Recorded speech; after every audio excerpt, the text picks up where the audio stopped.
যে যেখান থেকে দেখছেন সবাইকে সালাম ও শুভেচ্ছা জানিয়ে শুরু করছি আজকের মতো। আজকে কথা বলবো একটা গুরুত্বপূর্ণ বিষয়, যেটা হচ্ছে যে সিরিয়াতে যে সমস্ত অঞ্চল ইসরায়েলি সেনারা দখল করে নিয়েছেন, তার ভিতরে অন্যতম হচ্ছে সিরিয়ার কুনেত্রা অঞ্চল।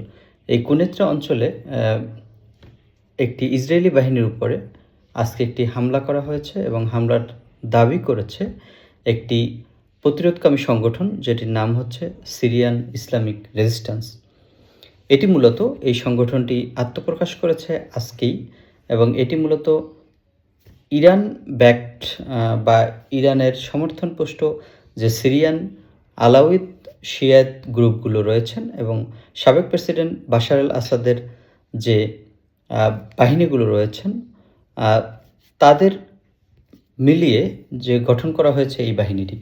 আসলে বাশার আল আসাদের বিদায়ের পরে সিরিয়ার থেকে যে ইসরায়েল বিরোধী যে প্রতিরোধ ফ্রন্ট, সেটি একেবারে নিশ্চিহ্ন হওয়ার পথে ছিল এবং সবাই ধারণা করে নিয়েছিল যে সিরিয়া থেকে ইসরায়েল বিরোধী যে প্রতিরোধকামী সংগঠনগুলো আছে, বিশেষ করে লেবাননের হিজবুল্লাহ এবং হামাস, কোনো সহায়তা তো পাবেই না, এবং সিরিয়ান বিরোধী প্রতিরোধ ফ্রন্ট সিরিয়া থেকে এখন আর কোনো কার্যক্রম পরিচালনা করতে পারবেন না। কিন্তু ইরানের সর্বোচ্চ ধর্মীয় নেতা, উনি কিন্তু 2024 সালের 22 তারিখ, এটি হচ্ছে ডিসেম্বরের, উনি একটি আশঙ্কা করেছিলেন বা উনি একটি ভবিষ্যৎবাণী করেছিলেন যে অচিরেই সিরিয়াতে ইসরায়েল বিরোধী একটি শক্ত প্রতিরোধী সংগঠন গড়ে উঠবে এবং সেখানে ইরান সেটি চেষ্টা করবে বাশার আল আসাদের বিদায়ের পরে ইরান সেখানে একটি অবস্থান তৈরি করার বা একটি ইরান সমর্থিত ইসরায়েল বিরোধী প্রতিরোধকামী সংগঠন তৈরি করার চেষ্টা করবে। এটির একটি ইঙ্গিত পাওয়া গিয়েছিল এবং সেটি কিন্তু আজকে বাস্তবে প্রমাণিত হয়েছে। এবং এই ইসলামিক রেজিস্ট্যান্স গ্রুপটি হামাসের যে শীর্ষ নেতা মোহাম্মদ দেইফ বা কমান্ডার কাসাম ব্রিগেডের, উনি যে নিহত হয়েছেন, তার সম্পর্কে একটি বিবৃতি প্রকাশ করেছে। তো এটা এটা কিন্তু সিরিয়ান যে বিদ্রোহী গ্রুপ বা জোলানি সরকার বা তাহরির আল শামসের যে সরকার সিরিয়ায় গঠিত হয়েছে, সেটি কিন্তু প্রো ইসরায়েলি বা প্রো সিরিয়ান, যেখানে ইরানের কোনো অবস্থান বলতে নাই বললেই চলে। সেখানে তাহরির আল শামসের যে সরকার, সেই সরকারের যে বাহিনীগুলো, তারা সিরিয়ান আর যে সংখ্যালঘু আলাউইদ গোত্রের বা বাশার আল আসাদের যে গোত্রের অধিবাসীরা আছেন, তাদের বিরুদ্ধে কিন্তু ব্যাপক ধরপাকড় পরিচালনা করে আসছিলেন। এবং এরই মধ্যেই যে ইসরায়েল বিরোধী যে একটি অভিযান আজকে পরিচালিত হয়, সেখানে ইসরায়েলি সেনাদের উপরে হামলা পরিচালনা করা হয়, গুলিবর্ষণ করা হয় এবং কিছু ইসরায়েলি সেনা হতাহত হয়। এবং এর পরক্ষণেই ইসরায়েল পাল্টা আক্রমণ করে তাদের উপর এবং তারা সেখান থেকে ইসরায়েলি বিমান বাহিনীর সহায়তায় ইসরায়েলি সেনারাও পাল্টা আক্রমণ করে এবং তারা সেখান থেকে পালিয়ে যেতে সক্ষম হয়। এবং এটি কিন্তু একটি গুরুত্বপূর্ণ একটি সাইন, কারণ এই যে ইসরায়েল বিরোধী সংগঠন আয়াতুল্লাহ আলী খামেনি ভবিষ্যদ্বাণী করেছিলেন, সেটির কিন্তু একটি প্রকাশ দেখা যাচ্ছে। কিন্তু এই যে ইসলামিক প্রতিরোধ সংগঠনটি, সেটি কিন্তু তাদের নিজ দেশে যে সরকারি বাহিনী আছে, তাদের কিন্তু বাধার মুখোমুখি হবে, পাশাপাশি ইসরায়েলেরও বাধার মুখোমুখি হবে। সেক্ষেত্রে তাদেরকে দুটি ফ্রন্টে যুদ্ধ করতে হবে। একটি হচ্ছে সরকারি বাহিনী সিরিয়ান, আরেকটি হচ্ছে ইসরায়েলি বাহিনী। ইসরায়েল যে সমস্ত অঞ্চলে সিরিয়ান যে টেরিটরি দখল করে নিয়েছে বাশার আল আসাদের পতনের পরে, সেই অঞ্চলগুলোতে ইসরায়েলি সেনাদের উপরে চোরাগোপ্তা বা হামলা পরিচালনা করবে এই সংগঠনটি।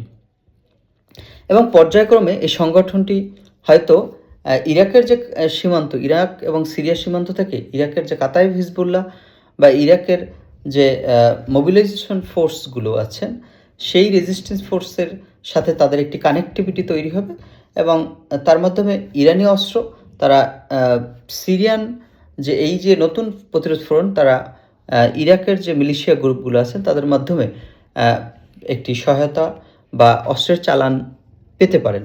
এবং সেখানে বাধা হয়ে দাঁড়াবে সিরিয়ার যে জোলানি সরকার, সেই সরকারের সেনাবাহিনী, এবং সেটি অতিক্রম করে তারা চোরাই পথে হয়তো কিছু অস্ত্র পাবে এবং পর্যায়ক্রমে এই সংগঠনটি শক্তিশালী হয়ে উঠবে এবং ইসরায়েলের বিরুদ্ধে আরও অভিযান পরিচালনা করতে পারবে।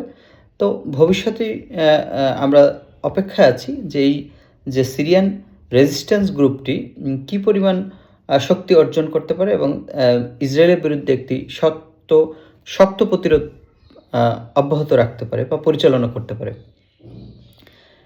এর পাশাপাশি এই সংগঠনটির ইসরায়েলি যে একটি রিসার্চ সংস্থা আলমা, তারা কিন্তু এই সংগঠনটির অস্তিত্ব স্বীকার করে নিয়েছে এবং এটা যে ইসরায়েলের জন্য একটি থ্রেট হবে ভবিষ্যতে, সেটি তারা আশঙ্কা প্রকাশ করেছে।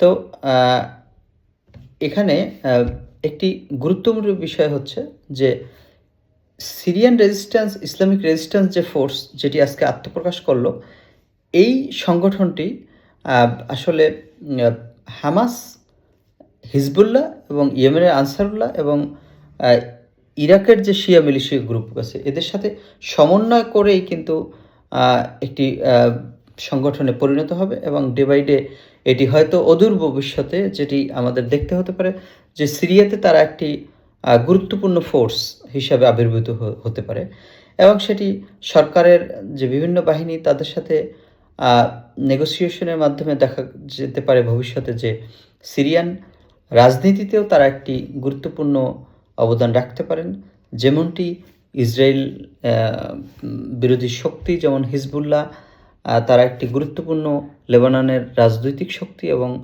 প্রতিরোধ শক্তি ইসরায়েল বিরোধী।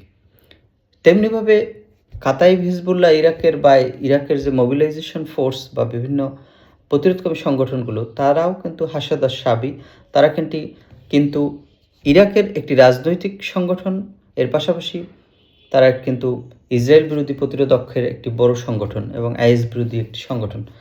ঠিক তেমনিভাবে ইয়েমেনের আনসারুল্লাহ ঠিক একইভাবে।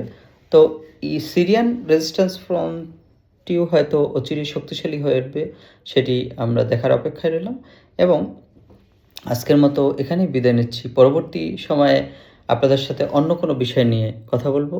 আল্লাহ হাফেজ।